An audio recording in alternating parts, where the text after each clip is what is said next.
Salam alaikum, Zulf Laoun. Bonsoir. L'escalade entre Alger et Paris atteint un nouveau sommet.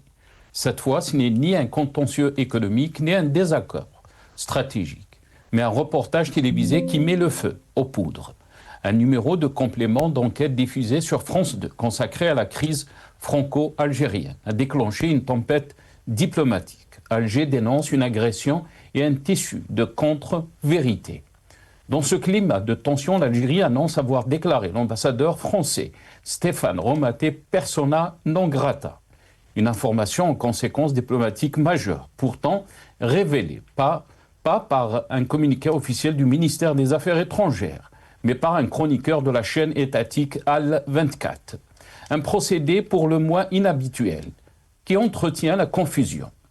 À ce stade, le seul acte formel confirmé reste la convocation du chargé d'affaires de l'ambassade de France par le ministère algérien des Affaires étrangères.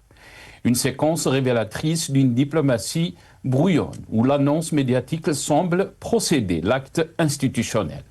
Cette décision, qu'elle soit pleinement actée ou encore floue dans sa mise en œuvre, illustre une diplomatie algérienne enfermée dans la réaction immédiate. Une diplomatie sans vision, sans cap, où l'émotion ou la posture politique prennent le pas sur la stratégie et l'intérêt à long terme.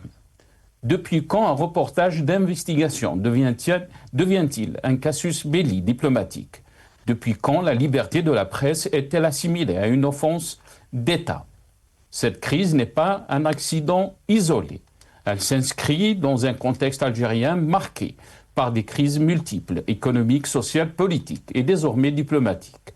Incapable de proposer une projection claire, le pouvoir algérien multiplie les gestes symboliques et les coups d'éclat, au risque d'aggraver son isolement international. La surenchère remplace le dialogue, la communication remplace la diplomatie. Pendant ce temps, la France, où vivent l'une des plus importantes diasporas algériennes au monde, se retrouve en première ligne. Ces tensions ont des répercussions directes et concrètes sur des millions de familles, sur les échanges humains, culturels et économiques. Une diaspora, une nouvelle fois prise en étau, otage collatéral d'une relation bilatérale dégradée, nourrie par l'émotion et les calculs politiques. La crise est désormais installée. Jusqu'où la diplomatie française, déjà fragilisée par un contexte international tendu, pourra-t-elle absorber cette escalade? Jusqu'où le pouvoir algérien poursuivra-t-il cette logique de confrontation sans horizon, préférant l'affrontement symbolique à la construction patiente d'un dialogue durable? Jusqu'où ira cette diplomatie de réaction sans vision ni cap stratégique? Combien de crises faudra-t-il encore instrumentaliser avant d'affronter les véritables urgences économiques et sociales du pays? Peut-on durablement fragiliser la relation avec la France sans mesurer l'impact sur des millions d'Algériens vivant de l'autre côté de la Méditerranée?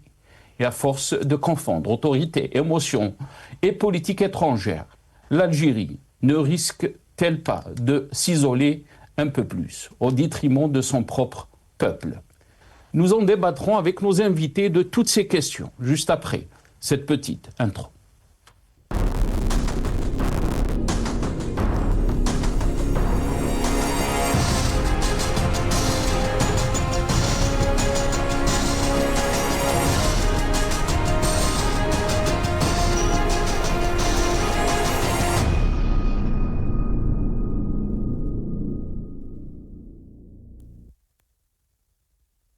Algérie-France, une relation au bord de la rupture. Point d'interrogation. C'est le titre de notre émission pour ce soir. Et pour en parler, j'ai le plaisir d'accueillir avec nous ce soir Gamal Abina, analyste politique. Il est avec nous depuis Paris, via Skype. Gamal Abina, bonsoir. Merci beaucoup d'avoir accepté l'invitation. Oh, on ne vous entend pas, Gamal. Ah, il y a un petit problème de son. Très bien, bonsoir. Ah, voilà, très très bien. Bonsoir à vous, Gamal. Merci beaucoup d'avoir accepté l'invitation. On a aussi le plaisir d'avoir aussi depuis Paris Lias Jubaili, ingénieur, économiste et militant politique. Il est avec nous via Skype aussi. Lias Jubaili, bonsoir. Merci beaucoup d'avoir accepté l'invitation. Marhaba bik, Lias. Bonsoir Nasser, merci pour l'invitation et puis je remercie votre chaîne et puis tous les auditeurs qui nous suivent de près et de loin et aussi votre invité, Monsieur Gamal Abidin. Merci. Merci beaucoup, Lias Jubaili. Merci d'avoir accepté l'invitation. Marhaba bikoum. Avant de rentrer dans le vif du sujet donc, de ce soir, quelques titres de la presse nationale, mais aussi internationale et surtout donc, presse française. On va commencer avec le soir d'Algérie. Le soir d'Algérie qui a titré donc Algérie-France, le point de non-retour. Point d'interrogation donc a titré le soir d'Algérie. Al-Khabar, journal arabophone, بين استفزاز الذاكرة وحسابات سياسات باريس الداخلية العلاقات الجزائرية الفرنسية حافت القطيعة entre provocation mémoriale et calcul politique interne à Paris, les relations algéro-françaises au bord de la rupture. Donc, a titré le journal Al-Khabar, journal arabophone. Jeune Afrique. L'Algérie convoque le chargé d'affaires français au sujet d'un reportage télévisé. Ce nouvel épisode de tension fait suite à la diffusion d'un numéro de complément d'enquête sur France 2, consacré à la crise entre la France et l'Algérie. Une émission est qualifiée de tissu de contre-vérité par Alger qui dénonce une véritable agression. Algérie 360, un autre titre. L'ambassadeur de France, Stéphane Romaté, désormais déclaré persona non grata en Algérie. Le journal Le Monde, hors des canaux officiels, Ségolène Royal se pose en recours dans une relation franco-algérienne dégradée. Nouvellement élue à la tête de l'association France-Algérie, l'ancienne ministre doit se rendre donc à Alger lundi 26 janvier, ce qui s'est fait donc hier. Elle entend incarner une ligne réconciliatrice qui passe par la reconnaissance de certains crimes de la colonisation. Donc a écrit le journal Le Monde. Le matin d'Algérie, Algérie-France, une visite de Ségolène Royal, dans un contexte bilatéral sensible. A écrit donc le matin d'Algérie. On termine avec ce titre de l'APS. Attaf reçoit le haut conseiller du président.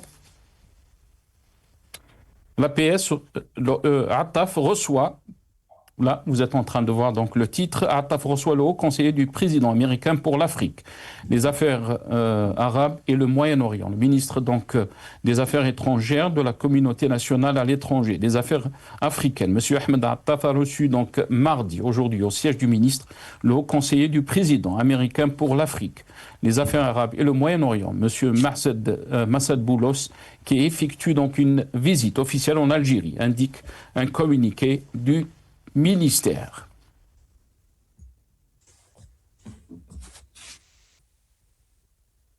Voilà donc quelques titres. D'abord, on va voir cette vidéo, ce premier clip, Soundbite One, nos amis de la régie. Et là, on annonce donc que l'ambassadeur français, Stéphane Romaté, donc, est indésirable en Algérie ou déclaré persona non grata. On regarde. كشفت قناة الجزائر الدولية مساء أمس أن السلطات الجزائرية قررت اعتبار السفير الفرنسي بالجزائر ستيفان روماتي اعتبرته شخصا غير مرغوب فيه على خلفية تصريحاته التي أدلى بها خلال برنامج تلفزيوني بفرنسا والتي تناول فيها العلاقات الجزائرية الفرنسية. Aujourd'hui, Romaté est indésirable en Algérie, je le rappelle et je le dis haut et fort, il est indésirable en Algérie parce que ce type de comportement qui n'honore pas la diplomatie tout simplement, qui n'honore pas les us et coutumes de la diplomatie, de quel pays qu'il soit, et l'Algérie le fait entendre avec ce rappel à l'ordre, avec ce rappel aussi des principes fondamentaux qui régissent les relations bilatérales. Voilà, je vais commencer avec vous, Gamal Abina. Nouvel épisode dans cette crise qu'il y a entre Alger et Paris. On déclare donc l'ambassadeur français, Stéphane Romaté, donc persona non grata en Algérie, bien sûr. Mais aussi, le chargé d'affaires de l'ambassade de France a été convoqué au ministère des Affaires étrangères. Comment peut-on lire donc cette nouvelle escalade qu'il y a entre Alger et Paris. Une chose d'abord, je viens de voir mon ami et collègue Badis Renissa qui fait un travail formidable et qui fait des rappels qui sont des rappels conséquents. Il rappelle qu'il y a des comportements, des us et coutumes à avoir dans les relations internationales et diplomatiques. Et il se trouve que dans ce reportage que j'ai eu l'occasion de regarder, finalement, on me l'a envoyé parce que c'était tellement énorme qu'il a fallu que je le reçoive par pas mal de canaux. J'ai pas beaucoup de temps pour regarder la télévision, donc je passe par les liens Internet. Et donc, il se trouve que ce reportage très à charge n'est pas diffusé dans les chaînes de propagande d'extrême droite dont on a l'habitude de l'outrance. Mais malheureusement, il est diffusé sur une chaîne nationale française, bien ils ont essayé de contrebalancer avec quelques éléments en faisant venir, par exemple, mon amie Sabrina Sebaï, députée algérienne, franco-algérienne, qui a pris la parole. Mais c'est vrai que tout le reportage est un tissu quand même d'agressivité, de mensonges. Et la séquence la plus dérangeante, à mon sens, en dehors de MRDZ, on en reparlera, qui est quand même un sacré numéro, celui-là. La séquence la plus dérangeante, à mon sens, c'est qu'il ne parle pas des vraies problématiques, à savoir pourquoi est-ce que l'Algérie et la France ont des relations difficiles, voire quasiment impossibles aujourd'hui. Mais surtout, ils font parler cet ambassadeur qui intervient en Algérie à distance, hein, il fait du télétravail littéralement, alors qu'il n'est plus en poste, semble-t-il. Donc ça interroge sur la méthode, ça interroge sur surtout le fait que la France, évidemment, les chaînes publiques ont une certaine ligne politique qui est plutôt gouvernementale, ce qui est normal comme dans tous les pays du monde. Et le fait de lâcher les bêtes comme ça, alors que la tension était censée baisser avec le départ de Retailleau, interroge sur des réalités. Et de l'autre côté, nous avons une Ségolène Royal qui fait le voyage, nous avons des Franco-Algériens qui font le voyage, qui essaient de réunir les deux rives, mais qui sont systématiquement, on voit à chaque fois, mises à mal par ce genre de petites sorties hasardeuses, par ce genre d'invectives et par des réalités. Et c'est des réalités, on va en parler peut-être après, c'est simplement de rappeler que la problématique principale entre la France et l'Algérie, c'est pas le Maroc, c'est pas les questions économiques. La problématique principale, c'est une problématique mémorielle, donc une problématique de dignité que ne respectent pas les Français. Je parle de l'État français, bien sûr, sur l'Algérie. Ils ne veulent pas reconnaître leurs crimes, c'est quand même le minimum syndical. Et toujours, 64 ans après, ils ont une posture très arrogante qui consiste à dire nous sommes parfaits, nous n'avons rien à nous reprocher. Eh bien, ça, c'est une question qui est posée. Je pense qu'on va la poser et on n'arrêtera pas de la poser cette année. Très bien. Restez avec nous, Gamal Abina. Liège Beyli, votre réaction pour Gamal Abina, c'est une question donc mémorielle. Comment peut-on lire donc cette nouvelle escalade qui est entre Alger et Paris? On parle de cette émission complément d'enquête qui a été diffusée sur France 2, consacrée donc aux rumeurs et coups tordus dans la relation franco-algérienne. Bien sûr, cette émission a provoqué une réaction d'Alger. L'ambassadeur français donc a été déclaré persona non grata. Le chargé d'affaires a été convoqué au ministère des Affaires étrangères.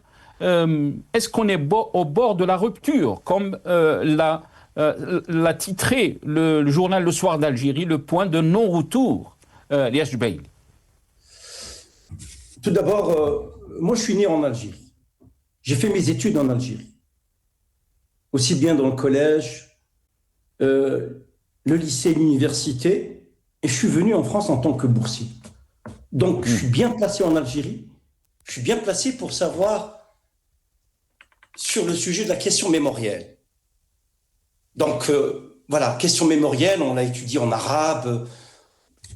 Et puis, je connais un peu les profs quand ils nous parlaient sur la question mémorielle. La question mémorielle a été toujours instrumentalisée, en tout cas dans notre pays. C'est un fonds de commerce qui a été toujours utilisé pour remobiliser un peu le peuple quand l'échec est présent. Étant donné la situation politique actuelle de l'Algérie, il faut toujours, de toute façon, en analysant la politique étrangère de notre pays, trouver un lien avec ce qui se passe à l'intérieur du pays. Ça, c'est très important. Le communiqué de l'APS est triste. Pour mon pays, hein.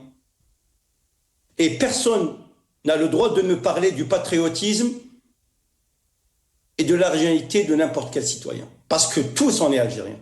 Parce que tous nous aimons notre pays. Parce que tous nous souhaitons que le bien pour notre pays. Et on est bien placé, on est né en Algérie, on a vécu et on sait comment ça se passe en Algérie. Ça, c'est important. C'est une hypothèse de données avant d'analyser les choses. Le communiqué de l'APS, l'agence presse-service, organe officiel des autorités algériennes et de l'État algérien, il dégaine l'émission avant la diffusion.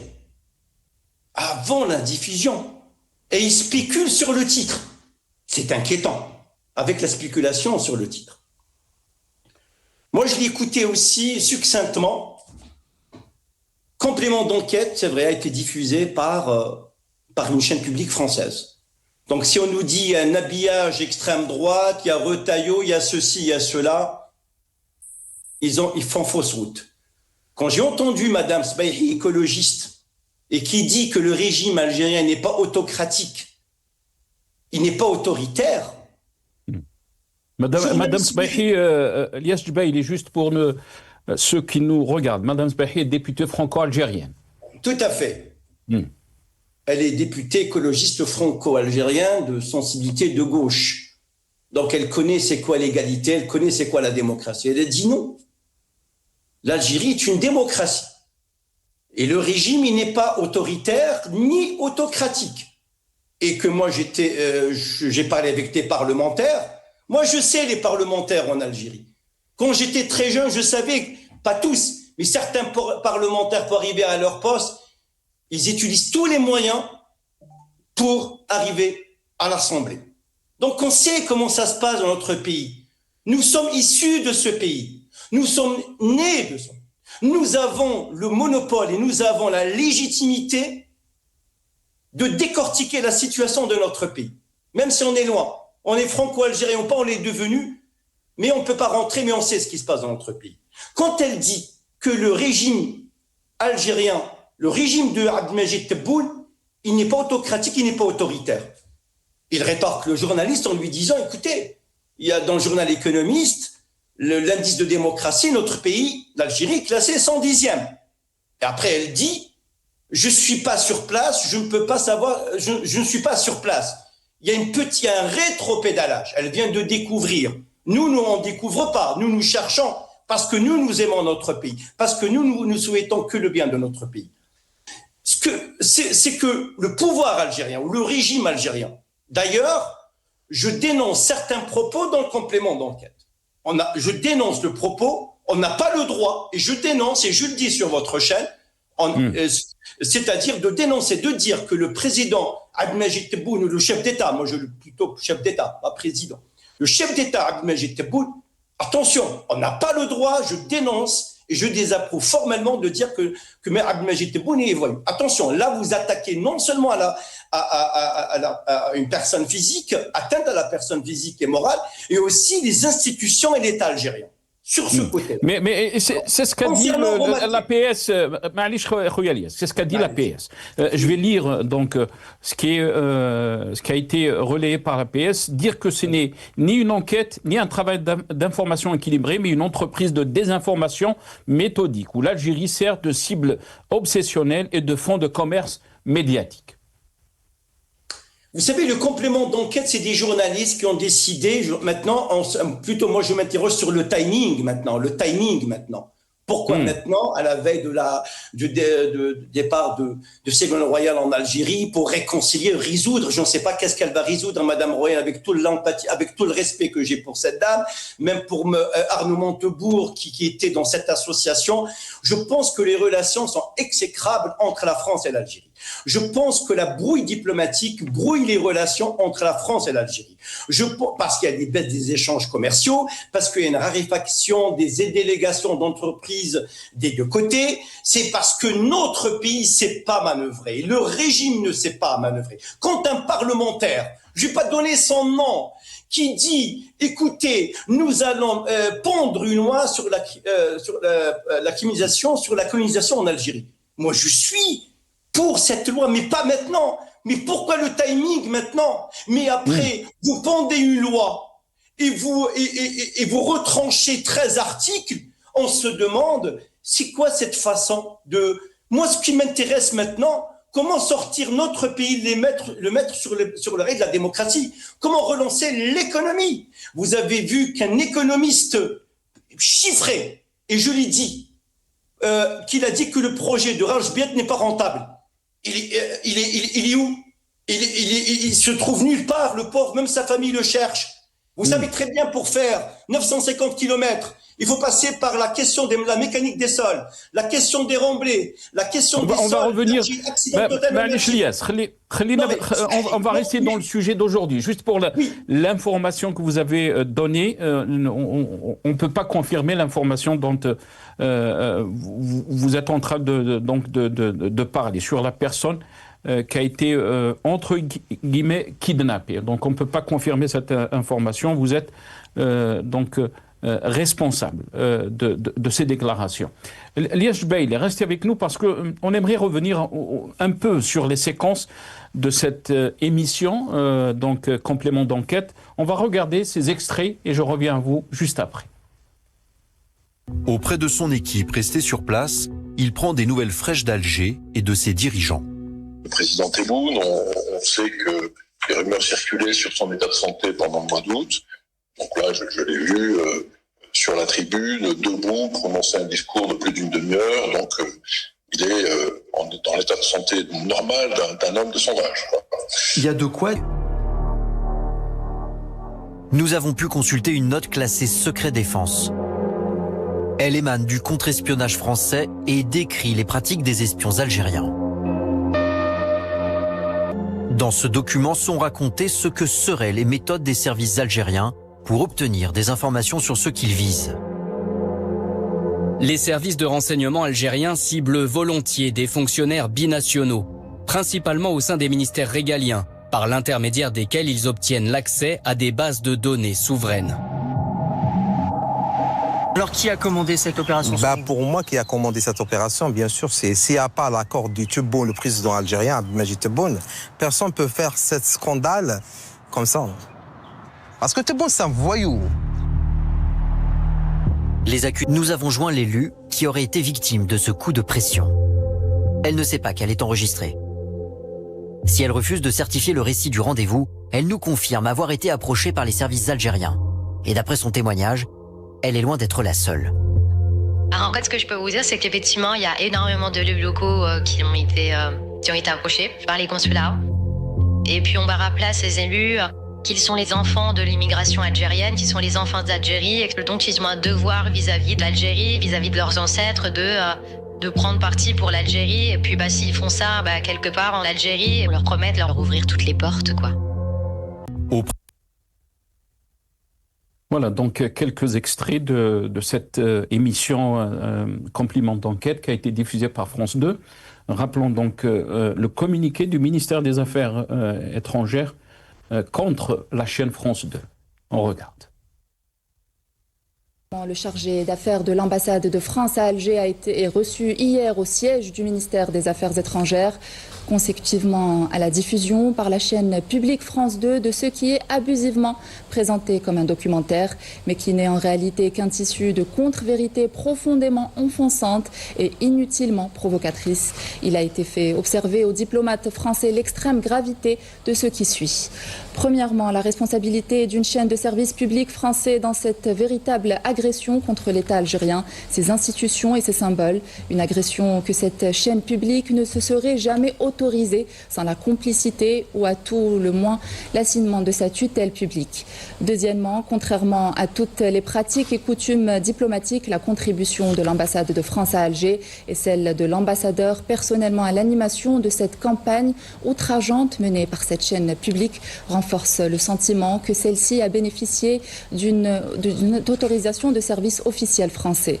Troisièmement, l'agissement de la chaîne française en cause représente une nouvelle étape dans l'escalade des menées anti-algériennes que des milieux officiels français entièrement à des fins de maintien des relations algéro-françaises dans un état de crise permanent. Quatrièmement, le gouvernement algérien condamne avec une extrême vigueur l'émission en cause et la teneur inqualifiable des accusations et des offenses qu'elle véhicule à propos de l'État algérien et de ses institutions. Voilà. Gamal Abina, qu'est-ce que vous en pensez? Parce que la question qui beaucoup se pose comme observateur donc, de cette relation entre Alger et Paris, pourquoi la diplomatie algérienne elle est dans cette réaction? Elle est tout le temps dans la réaction. Pourquoi donc on réagit à une émission? Est-ce que du côté d'Alger, on aurait pu réagir autrement, d'après vous? Parce que souvent, vous avez même mentionné donc, le rôle de l'extrême droite. On a vu donc, cette relation se dégrader, surtout quand il y avait Bruno Retailleau comme ministre de l'Intérieur. Du côté d'Alger, on parlait donc, du rôle de l'extrême droite dans cette dégradation des relations entre Alger et Paris. Maintenant, on n'est plus dans cette schéma, on n'est plus dans cette logique. Même le nouveau ministre de l'Intérieur, Nunez, qui avait déclaré qu'il était prêt donc à aller à Alger. Votre réaction? Alors, il y a plusieurs éléments. Premier élément, d'abord, je parle du gouvernement algérien. Enfin, arrêtez de parler de junte ou je ne sais pas quel propos diffamatoire, j'apprécie pas. Un documentaire, ça commence par un titre, et c'est normal qu'ils réagissent avant, rien que le titre est très sale. Ils disent quoi? Ils disent, ils s'embarrassent pas de peu, hein. Rumeur, donc c'est bien comme documentaire, rumeur et coup tordu, c'est ça le titre du documentaire, guerre secrète France-Algérie. Donc déjà on parle de guerre, de rumeur et de coup tordu. Le coup tordu évidemment c'est pas vers la France que vont s'adresser ces propos. On a bien compris que c'était à charge. Donc le titre déjà donne une ambiance générale. Ensuite on prend un type, j'ai déjà dit à la télévision algérienne, qui n'est rien, Amir DZ. Lui qui parle, il a utilisé un terme insultant, il a dit le président est un voyou. Bah, de la part d'un voyou et d'une racaille, c'est pas étonnant effectivement qu'il a un problème avec le président. Parce que lui ne préside rien si ce n'est des coups tordus, et on les connaît les siens, et il se fait passer pour une victime opposante qui n'est rien du tout. Donc on a mis cet hurluberlu en avant. On met souvent des hurluberlus comme ça en avant pour discréditer l'État algérien, mais ils ne sont rien. Ils ne représentent pas de parti politique, de société civile, c'est rien du tout. Et donc, pourquoi est-ce que le gouvernement algérien agit? Alors déjà, j'ai entendu plusieurs éléments. Je félicite, alors que je l'ai combattu sur un plateau TV, Ségolène Royal, qui était à l'époque au PS. Je l'ai combattu parce que je combattais le PS. Dans un média, France Télévisions, et je la félicite parce qu'elle a eu le courage de voir la vérité en phrase. Elle, fille de militaire, hein. Elle a dit effectivement qu'il va falloir qu'on commence à envisager sérieusement de demander des excuses pour les crimes commis en Algérie. C'est la deuxième à le dire, il y avait De Villepin qui l'a dit avant, sous le fait que je l'ai influencé à Alger en lui disant « Demandez pardon pour qu'on dépasse cette relation ». J'entends dire que l'État algérien voudrait soi-disant entretenir une rente mémorielle. J'en ai marre d'entendre ce genre d'artifice bidon. L'État algérien, si la France demandait pardon, n'aurait plus la possibilité de mobiliser cette soi-disant rente mémorielle. Les Algériens sont tous inquiétés et tous intéressés par cette question-là, pas seulement l'État. Et lorsqu'on fait référence à ça, c'est pas parce qu'il y a des problèmes économiques, c'est parce qu'effectivement, il y a un problème de relation entre les deux pays qui devait s'améliorer jusqu'en 2022 et qui n'a pas su, je parle de la France, dépasser ce dogme de dire nous sommes arrogants et prétentieux, nous ne demanderons pas pardon. Donc c'est pas une rente mémorielle que les Algériens retiennent, c'est une rente mémorielle que les Français maintiennent à fond pour faire en sorte qu'il y ait une tension entre les deux pays. Si les Français demandent pardon, demain, il n'y a plus de rentrée mémorielle, donc il n'y a plus cet artifice de faire croire que l'État l'utilise. Dernier aspect, alors j'ai entendu dire qu'économiquement, le gisement de fer, l'immense gisement de fer, c'est des milliards de tonnes qui sont exploitables, ne seraient pas rentables, c'est pas du tout vrai. Et il y a ils ont inauguré... On va revenir sur cette... c'est un autre je vais rester sur le sujet, vous avez raison. Alors, j'ai entendu dire que le chef d'État n'est pas un chef d'État, mais enfin, c'est un chef d'État, mais c'est pas un président. Un chef d'État, c'est un président, c'est un sultan, c'est un roi, c'est un premier ministre, c'est ça, un chef d'État.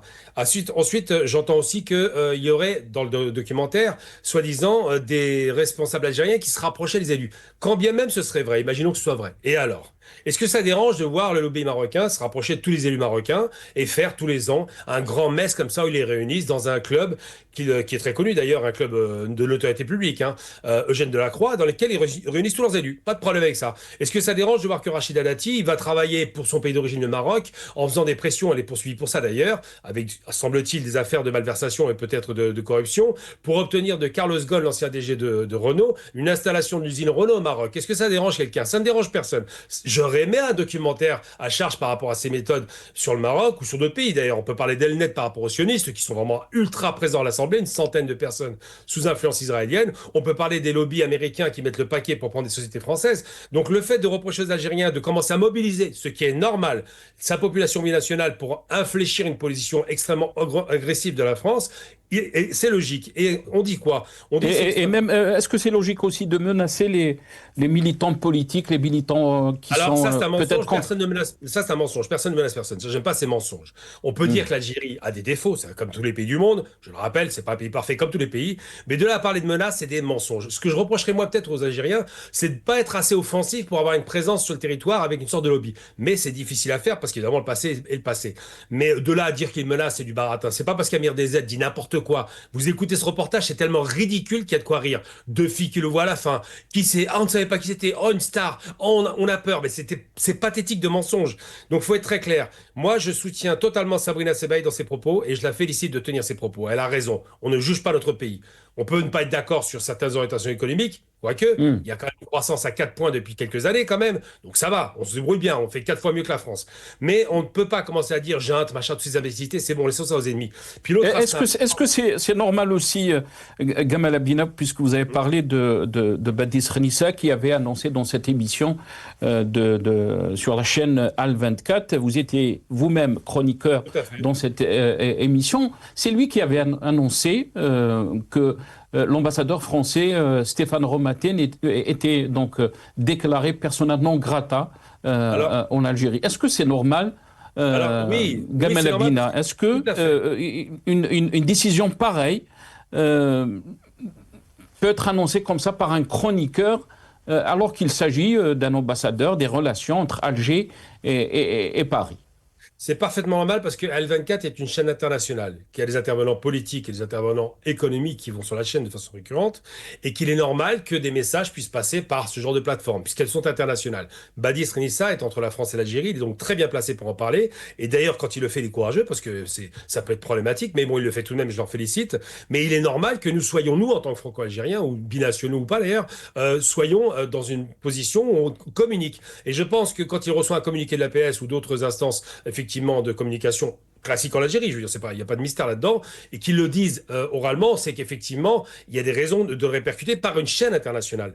Donc ça aurait pu être dit sur une chaîne nationale, c'est pas surprenant, en France on a ça aussi, vous savez, il y a des gens qui sont un peu les porte-parole informels de l'État, ça arrive partout, je veux dire, tous les pays du monde ont ça, c'est pas une surprise. Donc ne soyez pas surpris de ça, moi je sais pas pourquoi ça vous surprend, au contraire, ça me rassure. Ça veut dire que l'État algérien se modernise, et qu'il passe par des relais plutôt de la société civile pour parler, c'est très bien, ça me paraît très bien. Il y a des messages qui passent, mais il faut pas oublier aussi que Badis, comme moi... Et pourquoi c'est pas le ministère des Affaires étrangères qui annonce donc cette décision? C'est mieux, ça me paraît moins formel, c'est très bien, hein, il répercute une chose qui va être dite après. Mais je vous rappelle quand même qu'il y a un sens. Le président algérien, et on peut lui rendre hommage pour ça, a ouvert la porte de façon extraordinaire à la diaspora. Et ça, chapeau, je le remercie, parce que je l'ai mesuré en Algérie, j'ai vu comment ça se passe, j'ai été voir les acteurs économiques, hein, des gens du terrain, je vois la facilité qu'il nous a accordée, et il se trouve qu'il a à cœur notre protection, parce qu'il sent bien qu'on serait un petit peu pris comme en otage dans une relation avec l'extrême droite. Et donc quand il fait intervenir des binationaux comme moi, Badis ou d'autres, eh bien il fait quoi, enfin binational. Moi je suis binational, lui Badis il vit en France et en Algérie. Et ce que je veux dire c'est que quand il fait intervenir des acteurs comme ça, c'est important parce que c'est un message très fort. C'est une façon de dire vous avez aussi votre destin en main. Et il faut voir aussi le risque qu'on prend parce que vous savez moi l'extrême droite n'a pas été tendre avec moi. Pendant 15 ans j'étais en bagarre avec eux et ça se passait très mal. Il y a encore récemment un coup tordu qui m'a été fait par l'extrême droite, c'est vous dire un peu le niveau. On a payé un type pour m'attaquer, c'est vous dire un peu qu'on est en danger. Mais pour autant, et je vous dis, je répète encore que Badis est courageux parce qu'on sait ce que c'est que de se faire attraper à la... Et pourtant, on a avec nous Gamal Abina, Lias Jubaili, qui est, je pense, binational aussi, et on ne le fait pas intervenir. Lias Jubaili, qu'est-ce que vous en pensez? Il est opposant, c'est logique. Il a une posture d'opposant, il ne va pas intervenir en faveur de l'État algérien, c'est normal. Il y a une cohérence. Lias Jubaili, qu'est-ce que vous en pensez? On va donner un peu de temps à Lias Jubaili aussi. Lias Jubaili, qu'est-ce que vous en pensez? D'abord, si vous voulez réagir par rapport à ce qui a été dit par Gamal Abina, vous avez le droit. Mais aussi, quand on voit que cette annonce de persona non grata de l'ambassadeur français, donc Stéphane Romaté, qui a été faite dans une émission sur la chaîne Al24 par un chroniqueur, donc quelle est votre réaction quand c'est dans une émission, on annonce comme ça une nouvelle, alors que peut-être c'est le ministère des Affaires étrangères qui aurait pu communiquer par rapport à cette décision? Tout est informel dans notre pays. Tous les canaux officiels ne sont pas formels. On est dans l'informel. La communication doit être chapeautée par le porte-parole du ministère des Affaires étrangères. À défaut, si le ministre des Affaires étrangères souhaite ne pas intervenir en attendant d'intervenir ultérieurement, mais dans une chronique, dans une chaîne de télé, un chroniqueur, il intervient que M. Romaté est une personne non grata ou indésirable sur le sol algérien. Regardez, c'est-à-dire, moi je regrette la diplomatie algérienne, je regrette celle de Ben Saddiq Ben Yahya, la grande diplomatie dans le temps, c'est fini, on n'a plus des diplomates de grande allure, on n'a plus cette diplomatie, on n'a plus, regardez, c'est-à-dire un chroniqueur, maintenant il joue le rôle de porte-parole de façon officieuse du ministère des Affaires étrangères, ou dans l'antichambre du ministère des Affaires étrangères, où monsieur Romaté, il est sorti de son droit de réserve, mais quand même, monsieur Romaté n'est pas Xavier Driancourt. Je veux dire, il a intervenu maintenant de le déclarer persona non grata. Arrêtez de dire c'est l'extrême droite qui est derrière. Même le soir d'Algérie, vous vous rendez compte, moi j'étais scotché. Le soir d'Algérie, il dit que finalement que le complément d'enquête, ce reportage a été financé, ou je ne sais pas, ou c'est l'initiative des Émirats Arabes Unis avec leur agent de liaison, monsieur Xavier Driancourt. Mais sur quoi? Mais pourquoi? En mathématiques, il faut des postulats. En mathématiques, il faut de la conjecture pour arriver au résultat. Mais regardez dans quel état nous nous sommes trouvés. Dans quel état nous nous sommes trouvés par rapport au complément d'enquête. Tout le monde, nous savons. Moi, je le sais. Les services de secret algériens ont infiltré la société algérienne. Je dis à monsieur Gamel Abina, quand j'étais à l'université, croyez-moi, quand j'étais en 4e année, 5e année, école d'ingénieur, il y avait des étudiants qui atterrissaient comme ça. Et ils étaient où en première année, 2e année? Il s'avère qu'ils partagent le même banc à l'amphithéâtre. Pourquoi? Parce que c'était un indicateur ou un agent de liaison des agents de secret des services secrets algériens, c'est-à-dire l'ancêtre de la Tchéka. Donc toute la société algérienne a été infiltrée, même il faut le dire, je ne sais pas. Moi je le dis, vous savez, je fais la distinction entre l'État et le régime, parce que nous sommes tous pour la continuité de l'État algérien. Mais ce que nous voulons, c'est une démocratie, un autre régime beaucoup plus démocratique pour vous et pour moi. Vous avez la chance d'aller sur Alger et de faire vos chroniques. Et je suis content, vous apportez votre plus-value. Quant à moi, je reste scotché dans mon petit coin, dans mon bureau comme ça, en train de faire des maths, de faire de l'économie et parler de mon pays. Et c'est ça ce qui est injuste quelque part. Donc, moi, je ne suis pas pour descendre mon pays. Au contraire, il y a un lobby algérien. Peut-être, il est invisible, mais qui est à la fac, qui est dans des bureaux d'études, et qui est à la fac, qui enseigne des maths. Il y a des professeurs qui sont agrégés et qui donnent le meilleur de l'Algérie. Mais voilà, mais il faut dire que notre pays, je suis désolé, ce n'est pas une démocratie. Regardez, le fait... ils sont en train d'isoler notre pays. Vous vous rendez compte? Je croyais que la libération, si vous permettez, Gamal, je croyais la libération de Boualem Sansal, qu'on soit d'accord ou pas, c'est pas le sujet, laisse présager une détente, une nouvelle relation entre la France et l'Algérie. Christophe Glaise est toujours en prison, il n'est pas sorti, soi-disant qu'on l'accuse de terroriste. Est-ce que vous avez vu un journaliste de SoFoot un journaliste qui travaille avec terroristes, c'est n'importe quoi. Et en plus, je veux dire, on est isolé sur tous les plans. Elias Jubaili, puisque vous avez parlé de la grâce de Boualem Sansal, et surtout on va revenir sur les déclarations du président français Emmanuel Macron, qui avait déclaré donc juste après cette grâce accordée à Boualem Sansal qu'il était prêt au dialogue avec Abdelmadjid Tebboune. On l'écoute. Je prends acte de ce geste d'humanité du président Tebboune et l'en remercie. Je reste évidemment disponible pour échanger avec lui sur l'ensemble des sujets d'intérêt pour nos deux pays. Et nous pensons aussi à notre compatriote Christophe Glaise. Voilà, donc les déclarations de Emmanuel Macron, le président français, mais aussi du nouveau ministre de l'Intérieur, Nunez, qui avait déclaré qu'il irait à Alger et parler de Glaise. On l'écoute. Ce qui va être déterminant, c'est les discussions techniques qui ont lieu en ce moment, qui préparent mon éventuelle visite évidemment en Algérie. J'ai été invité, j'ai répondu à mon homologue que je m'y rendrai. Donc nous sommes dans le cadre de discussions techniques. Pour ce qui me concerne, c'est surtout sur la partie sécuritaire, donc et migratoire. Est-ce que ce déplacement pourrait être retardé ? Le déplacement, il aura lieu le moment venu, quand nous aurons engagé ces premières discussions techniques, mais La Peut-être un peu plus situation, tard que prévu. Peut-être un peu plus tard que prévu, mais en tout cas, la situation de Christophe Glaise sera évidemment, et comptée sur le gouvernement de la France, le ministre de l'Europe et des Affaires étrangères, et aussi à mon niveau sur le ministre de l'Intérieur, pour peser de tout notre poids pour obtenir sa libération. Mais aussi sur le plateau de Al24, on a parlé aussi de Glaise, mais autrement. J'aimerais partager avec vous une information de dernière minute, de haute importance. Donc, selon des informations obtenues par Al24 News, la France a décidé d'interdire à la famille du diplomate algérien injustement arrêté en France. Et donc l'Algérie aurait décidé d'appliquer l'effet de réciprocité en interdisant à la famille de Christophe Glaise de le visiter.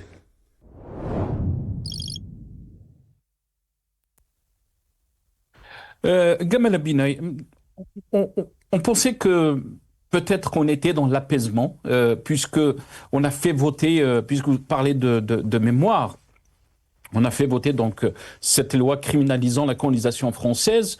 La question qui s'est posée par beaucoup d'observateurs, c'est qu'il y a eu quand même des réserves sur 13 articles et qu'on a vidé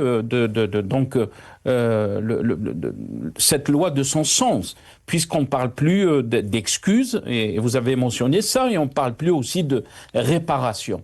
Et bien sûr, beaucoup ont pensé que l'Algérie voulait apaiser donc en mettant des réserves sur 13 articles concernant donc cette loi criminalisant. Pourquoi on est encore dans l'escalade ?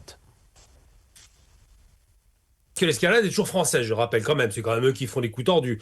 L'affaire Sansal, c'est les Français quand même qui ont donné la parole à cet extrémiste de droite pour insulter le pays.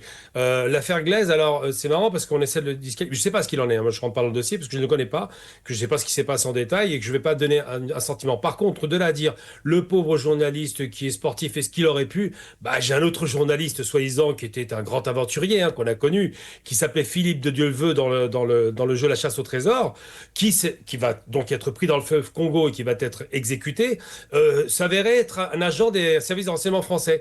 Eh oui, c'est un beau journaliste, il est sympathique, il est souriant, mais il n'en demeure pas moins que c'était un agent. Donc il faut arrêter de prendre la France pour un état de gentillet, de bisounours, qui n'aurait pas des coups tordus, parce qu'on parle beaucoup de coups tordus. Donc oui, l'Algérie réagit à l'agressivité, c'est toujours savoir l'œuf ou la poule. Qui agresse l'autre? Qui balance des invectives? Qui à chaque fois insulte alors que la tension baisse? Chaque fois, c'est côté français. Je veux dire, quand on place un Retailleau 2 fois au ministère de l'Intérieur, qui passe son temps à insulter les Algériens du matin au soir, extrémistes de droite, je le rappelle. Quand on a d'autres agents qui ont des penchants d'extrême droite, malheureusement, qui ne sont pas nécessairement de droite, c'est pas la question. Quand on a ces sales habitudes bien installées, malheureusement, qu'est-ce que vous voulez obtenir? J'ai entendu tout à l'heure un truc extrêmement violent que j'ai pas apprécié, donc je tiens à le dire quand même. Les services algériens sont les services normaux, c'est pas la Tchéka. On est très loin de l'Union soviétique ou de tous les services qu'on pouvait avoir dans les pays de l'Est. On va un petit peu se calmer là-dessus, c'est pas acceptable de l'entendre. Ils font leur travail de service et c'est normal. Qu'une chaîne internationale communique, c'est normal. Elle est destinée à ça. Et si elle a été créée, c'est pour cette raison-là. Et je suis très content d'ailleurs qu'il y ait une décentralité des pouvoirs.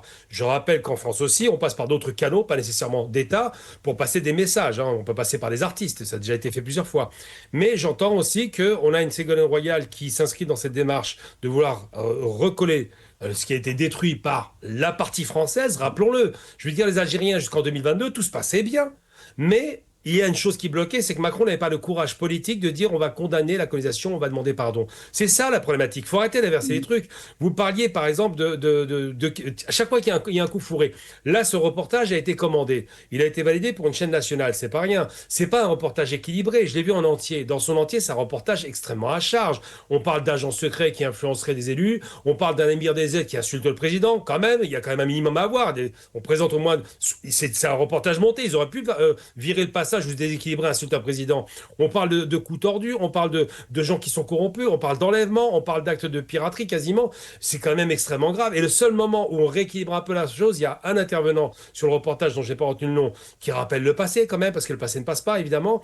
Et il y a Sabrina Sebaï, qui est mon amie, je le précise quand même, je la connais depuis plus de 10 ans, et qui a le courage de s'exprimer en dépit de tout cela.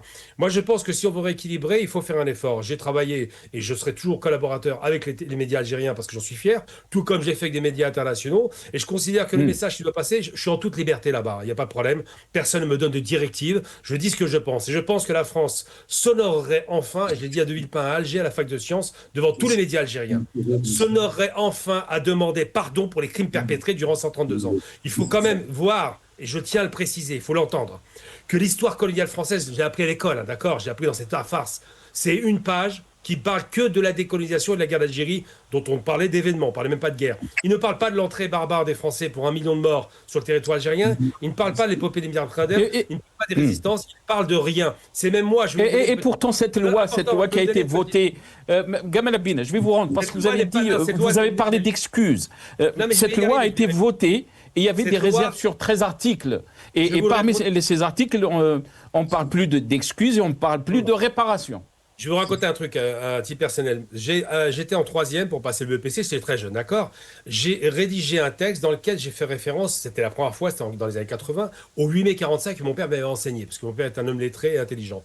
Et le prof d'histoire était choqué, il ne connaissait même pas cet événement. Ça a été discuté dans tout l'établissement, dans le 20e arrondissement, rue Vitruve. Tout le monde a été choqué de voir ce que j'écrivais, ils ont dit, mais comment tu sais ça ? J'expliquais que c'était mon père, parce que nous, on connaît notre histoire. Et bien, cette loi-là dont vous parlez, ce qui est intéressant, c'est vous dire à quel point il y a une méconnaissance crasse de l'histoire des Français. S'ils la connaissaient vraiment, ils auraient honte de se passer. Cette loi est une loi purement symbolique. Elle a été retoquée, c'est normal, hein. Ça va en première lecture, en seconde lecture, comme en France, donc c'est très démocratique. Mais il se trouve que c'est une prérogative non pas d'État, c'est symbolique, évidemment. Le Parlement ne pourra pas négocier directement avec l'État français, mais il y a un curseur qui précède, qui préexiste à cette loi. C'est le président algérien qui dit quoi ? La France doit demander, on ne demande pas d'argent, on n'est pas des mendiants, ça va. On demande à ce qu'elle reconnaisse ses crimes, à ce qu'elle demande des excuses. C'est une chose sur laquelle je ne négocie pas non plus. Et c'est une prérogative. Mais la question aussi, Gamal Abina, parce qu'on est pressé par le temps. Je pense que Emmanuel Macron était le seul président qui avait fait quand même des déclarations dans ce sens quand il était à Alger en 2017. Il avait parlé même de crimes contre l'humanité. Et on a vu la réaction en France qui était contre lui. D'abord, vous avez parlé de Ségolène Royal. On va voir ces images, puisqu'elle a été reçue par le chef de l'État, Majid Tebboune.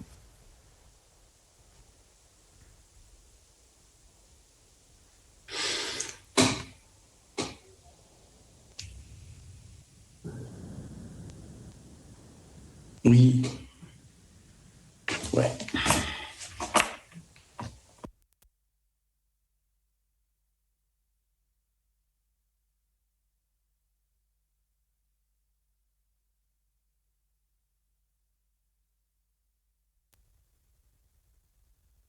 Voilà, juste des images, il n'y a pas de son, il faut le rappeler. Donc, Ségolène Royal, nouvellement élue à la tête de l'association France-Algérie, était donc en visite en Algérie depuis hier. Elle a été reçue aujourd'hui par Abdelmadjid Tebboune. Très rapidement, Lias Jubaili. Est-ce qu'on est, très rapidement, pardon, Gamal Abina, et je donnerai le mot de la fin à Lias Jubaili, est-ce qu'on est au bord de la rupture quand on parle donc de cette crise qu'il y a entre Alger et Paris? Très rapidement, Gamal Abina. Nous sommes, nous, franco-algériens, très nombreux en France. Il ne va pas prendre le risque de nous mettre en danger parce que c'est une mise en danger.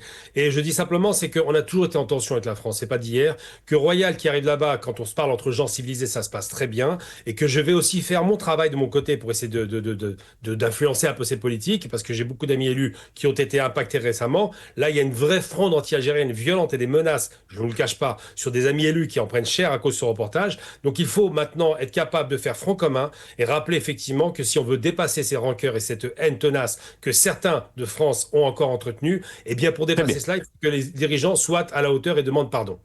Très bien. Lias Jubaili, ici, la même question est posée à vous aussi, mais j'aimerais ajouter ceci, Lias Jubaili. Si du côté d'Alger, on n'a pas pu avoir de bonnes relations avec la France, à sa tête Emmanuel Macron, et on sait très bien que l'année prochaine, en 2027, il y aura des élections présidentielles. Et il y aura un risque qu'un président de droite peut-être sera élu. On ne sait pas. Et peut-être les choses vont se compliquer encore plus, Lias Jubaili. Macron, c'est le seul président français, plus que Chirac, qui a fait beaucoup plus de gestes pour l'Algérie en reconnaissant l'assassinat de l'Arbi Belmehidi, Allah yarhamou, l'un des fondateurs du FNN, Maurice Audin. Enfin, il a fait des gestes, il a désavoué aussi l'ancien ministre de l'Intérieur au Portugal en disant on ne touche pas aux accords de 68. En 2017, il a accordé une interview aussi à Khaled Dararni. Il aime l'Algérie. Je pense qu'il aime l'Algérie sincèrement, mais la contrepartie, il n'a rien vu venir de l'autre côté de notre pays. Pourquoi? Pour une raison très simple. C'est parce que la question qu'il faudrait poser, c'est que il y a une partie où il y a un clan en Algérie qui veut pas que les relations s'apaisent entre la France et l'Algérie, qui ne veut pas que ces relations repartent de plus belle, qui veulent que les relations se détériorent comme ça, qui veulent, isoler l'Algérie par rapport à la France. Donc c'est ça la question maintenant, que Ségolène Royal aille à Alger pour essayer de recoller les morceaux, sachant que les morceaux ont été comment elle va recoller les morceaux après tant de bruit diplomatique. Donc c'est une image de façade. Mais qu'est-ce qui cherche le régime algérien, le pouvoir algérien? Est-ce qu'il veut sortir de son isolement diplomatique? Est-ce qu'il veut être pragmatique? Et la France, c'est pas les États-Unis, hein, la France, elle essaie, en tout cas le pouvoir français, le régime algérien, les autorités françaises, ils veulent pas la rupture. Je pense aussi de l'autre côté, la rupture n'est pas souhaitée de l'autre côté, parce que imaginons s'il y a une rupture diplomatique entre la France et l'Algérie, le perdant, ce sera le pouvoir algérien, pas le peuple algérien. Et je sais, moi je suis contre un petit peu, j'ai toujours dit, attention, que Bruno Retailleau, c'est vrai, il a instrumentalisé la question algérienne, il a instrumentalisé les erreurs du pouvoir algérien, mais quand même, il faut lui reconnaître une chose, pour ses ambitions présidentielles, il fait la distinction entre le pouvoir algérien et le peuple algérien. Il a plus ici. Vous savez, il nous a attaqué tout le temps, c'est un gros islamophobe, un raciste et un extrémiste de droite. Il nous a toujours attaqué. On le laisse finir. C'est un fasciste, c'est tout, c'est un fasciste. Oui, tout à fait. Vous avez la paternité de ces mots. Vous savez, bien sûr, je maintiens, il a dit que le grand peuple algérien, il l'a dit. Il a dit il faut être sérieux. La différence. Juste, quand M. Gamel Abina, quand il me dit que je pars en Algérie, je suis libre, c'est normal parce qu'il n'y a pas de directive. À partir du moment, cher Gamel Abina, que vous êtes vous allez dans la même orientation du pouvoir algérien. Un nationaliste algérien, monsieur, nationaliste algérien. Merci beaucoup. Moi, je suis patriote, un nationaliste. Moi, nationaliste comme le FLN, Front de Libération Nationale. Nationaliste, le patriote, je laisse l'extrême droite. Merci beaucoup, Gamal Abina. On va laisser 10 secondes derrière. Les fondateurs du FLN, il y a deux, je connais leur famille, donc vous n'allez pas nous donner un cours de libération nationale. La guerre de libération nationale, surtout pas ça, s'il vous plaît. Vous savez, algérien. Merci beaucoup. Vous savez, le plus important, comment faire repartir notre pays. Je pense que aussi bien vous que moi, nous souhaitons que le bien pour le pays, mais surtout pas de propos populistes qui desservent. Merci, Elias. Je suis un nationaliste, pas populiste. Merci, Gamal Abina. Je rappelle, Gamal Abina, vous êtes responsable donc des propos que vous avez tenus à l'encontre de Bruno Retailleau et que la chaîne ne peut prendre cette responsabilité. Merci à vous, merci pour ce débat, cet échange. Gamal Abina, analyste politique, vous étiez avec nous depuis Paris, merci à vous. Merci à Elias Jubaili, ingénieur économiste et militant politique, vous étiez avec nous depuis Paris aussi. Merci à vous, chers téléspectateurs, d'avoir suivi cette émission.